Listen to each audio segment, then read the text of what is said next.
പ്രേക്ഷിത പ്രവർത്തനമാണ് തന്റെ ദൗത്യമെന്ന് മനസ്സിലാക്കിയ ജോസഫ് പഞ്ഞിക്കാരൻ വേദനിക്കുന്നവരുടെ കണ്ണീരൊപ്പാൻ നിരന്തരം തന്റെ ശരീരവും മനസ്സും സജ്ജമാക്കിക്കൊണ്ടിരുന്നു.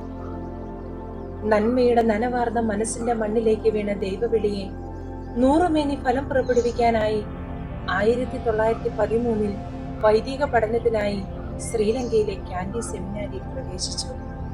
പഠനത്തിലും ആധ്യാത്മികതയിലും ഉന്നത നിലവാരം പുലർത്തിയിരുന്നതിനാൽ 3 വർഷ തത്വശാസ്ത്രം 1.5 വർഷം കൊണ്ട് പൂർത്തിയാക്കിയത് പഠനത്തോടുള്ള ജോസഫിന്റെ ആഭിമുഖ്യവും വൈദിക ജീവിതത്തോടുള്ള പ്രതിബദ്ധതയും എടുത്തുകാട്ടുന്നു. ദൈവശാസ്ത്ര പഠനവും സെമിനാരി പരിശീലനവും പൂർത്തിയാക്കിയ ജോസഫ് ചമ്മാച്ചൻ 1918 ഡിസംബർ 21 പൗരോഹിത്യ പട്ടം സ്വീകരിച്ച് ഈശോയുടെ നിത്യ പൗരോഹിത്യത്തിൽ പങ്കുകാരനായി. തൊട്ടകം വിൻസെഷൻ ആശ്രമത്തിലെ കുത്തിരിക്കൽ മൽപ്പാൻ അച്ഛനിൽ നിന്ന് വിശുദ്ധ കുർബാനയും മറ്റു കൂദാശകളും സുറിയാനിയിൽ പരികർമ്മം ചെയ്യാൻ പഠിച്ചു. പഠിക്കാനും പഠിപ്പിക്കുവാനുമുള്ള ജോസഫ് അച്ഛന്റെ കഴിവ് തിരിച്ചറിഞ്ഞ് 1919 മുതൽ 1922 വരെ ആലുവ സെന്റ് മേരീസ് ഹൈസ്കൂളിൽ അധ്യാപകനായും പ്രഥമ അധ്യാപകനായും ജോസഫ് അച്ഛനെ നിയമിക്കാൻ പഴയ പറമ്പിൽ ലൂയിസ് മെത്രാൻ തീരുമാനിച്ചു. ഈ കാലയളവിൽ തന്നെ ശ്രീമൂലം അസംബ്ലി മെമ്പറായി ഫാദർ ജോസഫ് പഞ്ഞിക്കാരൻ തിരഞ്ഞെടുക്കപ്പെട്ടു. ട്രാവൻകൂർ യൂണിവേഴ്സിറ്റി ഉൾപ്പെടെയുള്ള ഉന്നത വിദ്യാഭ്യാസ സ്ഥാപനങ്ങൾ പഞ്ഞിക്കാരനച്ഛന്റെ അഭിപ്രായങ്ങൾ തേടിയിരുന്നു. പൗരോഹിത്യ ജീവിതത്തിന്റെ ആരംഭം മുതൽ വചനപ്രഘോഷണം തന്റെ ദൗത്യമായി കരുതിയ പഞ്ഞിക്കാരനച്ഛനെ വേദപ്രചാര കാര്യത്തിൽ അതീവ ശുഷ്കാന്തി ഉണ്ടായിരുന്ന കണ്ടത്തിൽ മാർ അഗസ്റ്റിൻ മെത്രാപ്പോലീത്ത എറണാകുളം അതിരൂപതയിൽ വേദപ്രചാര സംഘം ഔദ്യോഗികമായി സ്ഥാപിക്കുകയും ഫാദർ പഞ്ഞിക്കാരനെ വേദപ്രചാര സംഘത്തിന്റെ അധ്യക്ഷനായി 1921 നിയമിക്കുകയും ചെയ്തു. മരണം വരെ വിശ്വസ്തയോടെ പഞ്ഞിക്കാരനച്ഛൻ ഈ ദൗത്യം തുടരുകയും ചെയ്തു. 1925 11-ാം പിയൂസ് മാർപ്പാപ്പ പ്രഖ്യാപിച്ച വിശുദ്ധ വത്സരത്തിൽ അഖില ലോക മിഷൻ പ്രദർശനത്തിന് കേരള സഭയുടെ പ്രതിനിധിയായി കണ്ടത്തിൽ മാർ അഗസ്റ്റിൻ മെത്രാപ്പോലീത്ത പഞ്ഞിക്കാരനച്ഛനെ നിയോഗിച്ചു.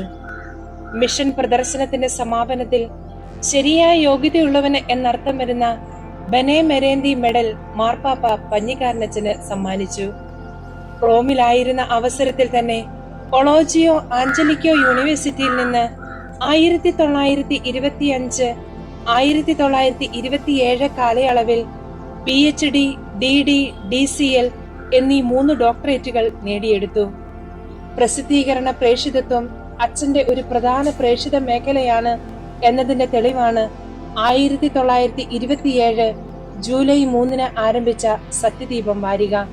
ഒപ്പം 1928 സാധുക്കളുടെ ഉന്നമനത്തിനായി സത്യവേദാശ്രമം അച്ഛൻ സ്ഥാപിച്ചു.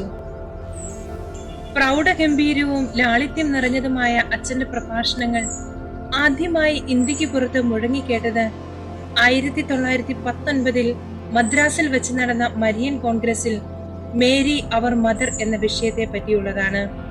അതിനുശേഷം 1924 ഫെബ്രുവരിയിൽ കോട്ടയത്ത് വെച്ച് അന്നത്തെ AKCC മാനേജിംഗ് കമ്മിറ്റി അംഗം എന്ന നിലയിൽ അന്ത്യോക്യ റൊമാനോ എന്ന വിഷയത്തിൽ അച്ഛൻ നടത്തിയ പ്രഭാഷണം തികച്ചും ചരിത്ര പ്രാധാന്യം അർഹിക്കുന്നതാണ്.